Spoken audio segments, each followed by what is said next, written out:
Are we at one of those moments in history in which there is the necessity for a new world order? A, because of what's taken place in the Middle East, the rise of different kinds of groups, and B, what's happened in Asia, meaning that there has been a shift from the West to the East.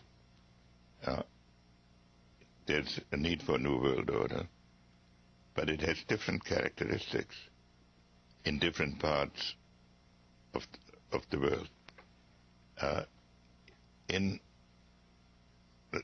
Just to go back to Iraq for a moment.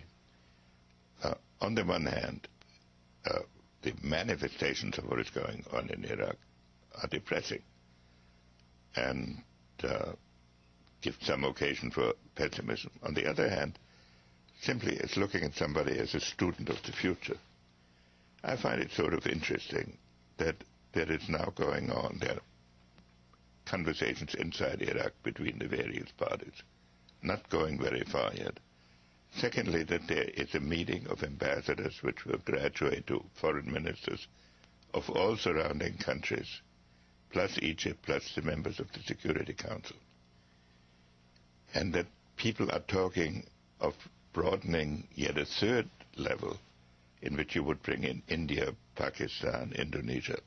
Now, none of this may succeed this time, but this to me is sort of the outline by which someday in the next few years a solution will emerge, that people will look into that cauldron and decide that they have to learn their limits, not just we, but everybody else. I want to make one point about globalization. It's always discussed in economic terms, that everybody is better off.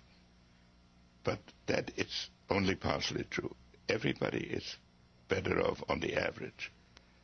But in some countries or in some regions, people lose their jobs. Major adjustments have to be made. That's the engine of globalization. The people who are disadvantaged by the process look to their governments for solutions. But the governments are national and the problem is global. So how to bring about a relationship between the desirable process of globalization and its impact on the politics? You're encouraged that China will get better and will grow and will be a more responsive citizen of the world? I could write a script where this will not happen, because the pressures inside China are enormous to deal with so many But it's problems. incumbent on the next president to be able to... I would say to the new president what I'm saying to the current president, or I have said to previous presidents. The relations with China are the fundamental challenge of American policy. Because if we get that wrong, then much else we may do right. It's going to be subsumed in an attention to a conflict like the Cold War. And that is something that we must really avoid. And if we want to have a constructive world, the purely strategic and military problems that the shift in power relationships brings will confuse us if we do not consider that we have to bring about, together with other countries, a different consciousness of what a world order is. Now you have, on the one extreme, globalization, in which the nation is weakened. On the other extreme, you have religion. Then in between, you still have traditional states. And how you can get an international system in a world that is states and all these other movements, that is bound to produce problems. But I have actually, especially in the last month, developed the thought that yes, we are living in a period of tremendous turmoil now. But I think that at the end of this administration, with all its turmoil, and at the beginning of the next, we might actually witness the creation of a new order, because people looking in the abyss, even in the Islamic world, have to conclude that at some point ordered expectations must return under a different system. But you cannot wake up every morning wondering what horror is going to befall you. And so,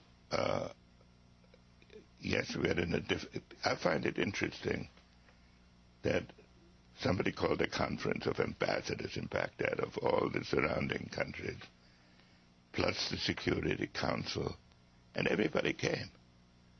And it hasn't broken up. Of course it didn't settle anything yet. And it won't very necessarily quickly. But then they're adjourning to a foreign ministers meeting. Now, it's just the beginning, a very small step on a road which either this administration will have to travel further, or a new administration. Somewhere along the line, something like this must happen. That's an appropriate place to end this conversation and as the beginning of a series of conversations, but it is to recognize that we are at one of those moments.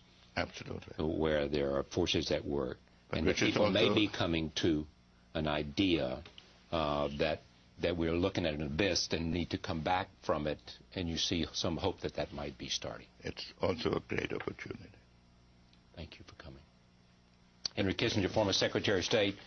We began, as I said, this series of conversations with former secretaries of state, with people from not just the United States, but other countries, talking about this new world order and where we go from here.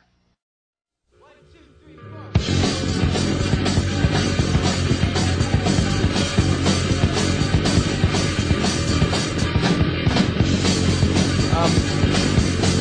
Okay, like, see, there's this, and then, never mind, forget it.